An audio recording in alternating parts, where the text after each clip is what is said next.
Hello and welcome to another episode of Current Affairs MCQ. Let us look at the previous day's question. Consider the following statements. 1. As of 2025, India ranks 3rd in solar, 4th in wind, 4th in total renewable energy capacity globally. 2. India aims to achieve 500 gigawatts of non-fossil capacity by 2030 and 1800 gigawatts by 2047. Which of the statements given above is or are correct? A. 1 only, B. 2 only, C. Both 1 and 2, D. Neither 1 nor 2. The correct answer is option C. Current state of renewable energy development in India. India ranks 3rd in solar, 4th in wind and 4th in total renewable energy capacity globally. Solar capacity surged from 2.63 gigawatts in 2014 to 108 gigawatts in 2025. While wind capacity has crossed 51 gigawatts. Hence, statement 1 is correct.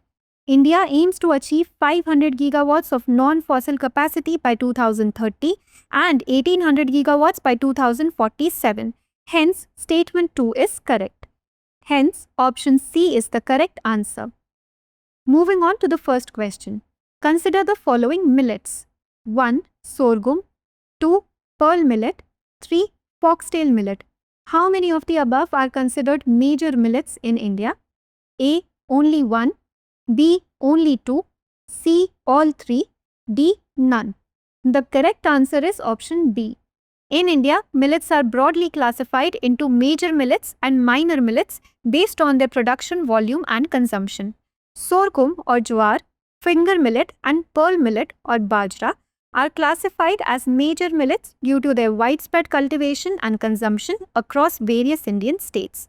Foxtail millet, although nutritious and gaining popularity, is categorized under minor millets along with other like little millet, kodo millet, barnyard millet and proso millet. Hence, option B is the correct answer. Question 2. Consider the following statements related to Dalai Lama. 1. They are believed to be manifestations of Avalokiteshvar. 2. There have been 14 Dalai Lamas in the history of Tibetan Buddhism till now. 3. The first and second Dalai Lamas were given the title posthumously. How many of the statements given above is or are correct? A. Only 1, B. Only 2, C. All 3, D. None. The correct answer is option C. The Dalai Lama is the spiritual leader of Tibetan Buddhism belonging to the Gelugpa tradition, the most prominent school in Tibet. The Dalai Lamas are regarded as manifestations of Avalokiteshvar, also known as Chenre Zik, the Bodhisattva of compassion who vowed to be reborn to help all sentient beings. Hence, statement 1 is correct. There have been 14 Dalai Lamas in the history of Tibetan Buddhism. Hence, statement 2 is correct. The first and second Dalai Lamas were awarded the title posthumously after the third Dalai Lama was recognized and the title was retroactively applied to his predecessors. Hence, statement 3 is correct. Hence, option C is the correct answer. Question 3. Manhattan Project and Operation Downfall, sometimes seen in news, are associated with A. Eradication of polio through vaccine diplomacy. B. Conservation efforts for endangered wildlife in Southeast Asia. C. Development of nuclear weapons and a planned military invasion during World War II. D. Global health surveillance systems for future pandemics. The correct answer is option C. The Manhattan Project, launched by the United States in December 1941, was a secret scientific effort to develop the first atomic bomb under the leadership of J. Robert Oppenheimer. It culminated in the use of atomic weapons on Hiroshima and Nagasaki in August 1945. Simultaneously, the US had devised Operation Downfall, a planned invasion of Japan which was never executed due to the use of nuclear weapons. Both are historically significant components of the Second World War's conclusion and the dawn of nuclear age. Hence, option C is the correct answer. Question 4. Maitri Super Thermal Power Project, Exercise Sampriti, and Operation Insaniyat are mentioned in the context of India's bilateral relations with which of the following countries? A. Bangladesh, B. Sri Lanka, C. Nepal, D. Myanmar.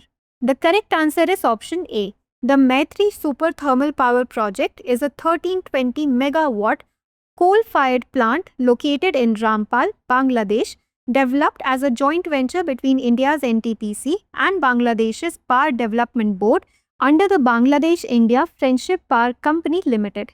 India and Bangladesh also conduct Exercise Sampriti, a regular bilateral army exercise, and Exercise Bongo Sagar, a navy exercise to strengthen defense cooperation. In September 2017, India launched Operation Insaniyat to provide humanitarian assistance to Bangladesh during the influx of Rohingya refugees. These initiatives reflect the growing strategic, developmental, and humanitarian partnership between India and Bangladesh. Hence, option A is the correct answer. Question 5. Consider the following rivers. 1. Amu Darya. 2. Salween. 3. Tigris. How many of the rivers mentioned above is or are fed by the Hindu Kush Himalayas? A. Only 1. B. Only 2. C. All 3. D. None. The correct answer is option B. The Hindu Kush Himalayas are known as the water tower of Asia, feeding several major rivers across the continent. Amu Darya is fed by glaciers and snowmelt from the Pamir Mountains, which are considered part of the larger HKH system. Salween River originates in the Tibetan Plateau, a region within the border HKH zone, and is sustained by snowmelt. Tigris River originates from the Taurus Mountains in Turkey, which are not part of the HKH and is mainly fed by rainfall. Hence, option B is the correct answer. Question 6. Consider the following fields. 1. Renewable energy technologies. 2. Electronics and semiconductors. 3. Defense and missile systems. 4. Medical imaging and diagnostics. In how many of the above fields do rare earth elements have significant applications? A. Only 1. B. Only 2. C. Only 3. D. All 4. The correct answer is option D. Rare earth elements are essential for the functioning of a wide array of high-tech and strategic sectors. Renewable energy technologies. Neodymium and dysprosium are used in permanent magnets for wind turbines and electric vehicles. Electronics and semiconductors. Elements like lanthanum, cerium, europium are used in LEDs, smartphones, and flat-screen displays. Defense and missile systems. REEs are critical in laser rangefinders, stealth technology, precision-guided missiles, and jet engines. Medical imaging and diagnostics. Gadolinium is used in MRI contrast agents, while other REEs are used in X-ray and nuclear medicine technologies. Hence, option D is the correct answer. Question 7. Consider the following dignitaries. 1. Prime Minister. 2. Leader of Opposition in Lok Sabha. 3. Chief Justice of India. How many of the above are members of the Committee for the Appointment of the Chief Information Commissioner in India? A. Only 1. B. Only 2. C. All 3. D. None. The correct answer is option B. The Central Information Commission was established by the central government in 2005 under the provisions of the Right to Information Act 2005. It is not a constitutional body. The commission consists of a Chief Information Commissioner and not more than 10 Information Commissioners. They are appointed by the President on the recommendation of a committee consisting of the Prime Minister as chairperson, the Leader of Opposition in the Lok Sabha, and a Union Cabinet Minister nominated by the Prime Minister. The Chief Justice of India is not a member of the committee for the appointment of the Chief Information Commissioner. Section 12, Clause 6 of the RTI Act 2005 provides that Chief Information Commissioner or an Information Commissioner shall not be a member of Parliament or member of legislature of any state or union territory as the case may be, or hold any other office of profit or connected with any political party or carrying on any business or pursuing any profession. Hence, option B is the correct answer. Question 8. The acronym PARAKH, often seen in news in the context of school education reform, stands for A. Performance Audit, Review and Accreditation of Knowledge for Holistic Learning. B. Performance Assessment, Review and Analysis of Knowledge for Holistic Development. C. Programmed Appraisal, Ranking and Knowledge Harmonization for Educational Reforms. D. Progressive Assessment and Restructuring of Academics for Knowledge and Harmony. The correct answer is option B. Parakh is the National Assessment Center established under the National Council of Educational Research and Training as proposed in the National Education Policy 2020. It stands for Performance Assessment, Review and Analysis of Knowledge for Holistic Development. It acts as a standard-setting body for student assessment and evaluation across boards in India to bring about uniformity and comparability. Hence, option B is the correct answer. Question 9. Consider the following statements. 1. The sample registration system provides estimates of birth rate, death rate, and other fertility and mortality indicators at the national and sub-national levels. 2. The Registration of Births and Deaths Amendment Act 2023 mandates digital registration of all births and deaths in India. Which of the statements given above is or are correct?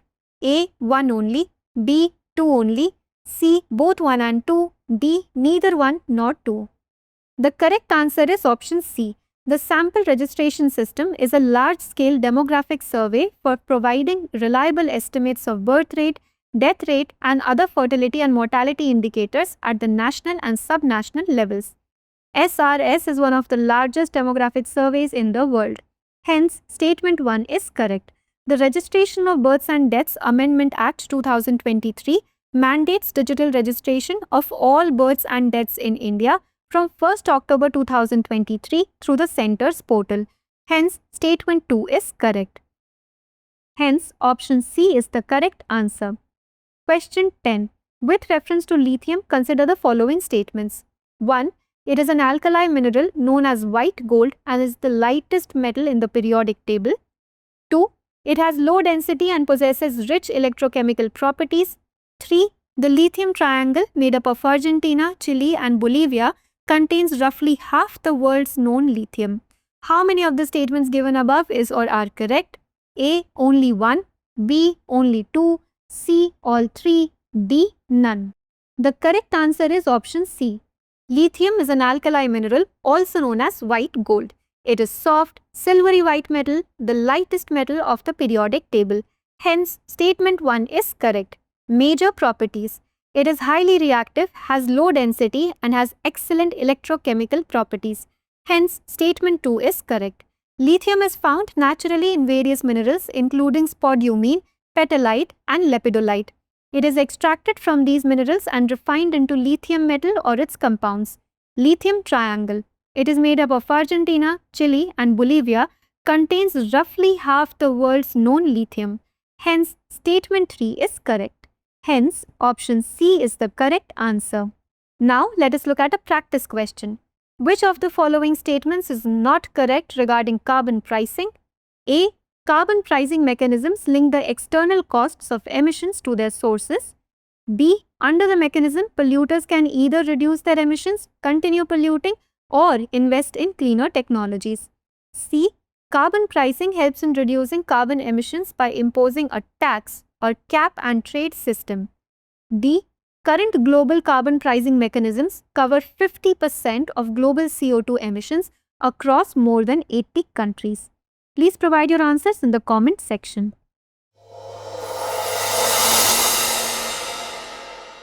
For more informative content, like, share and subscribe, and do not forget to press the bell icon to get the notifications.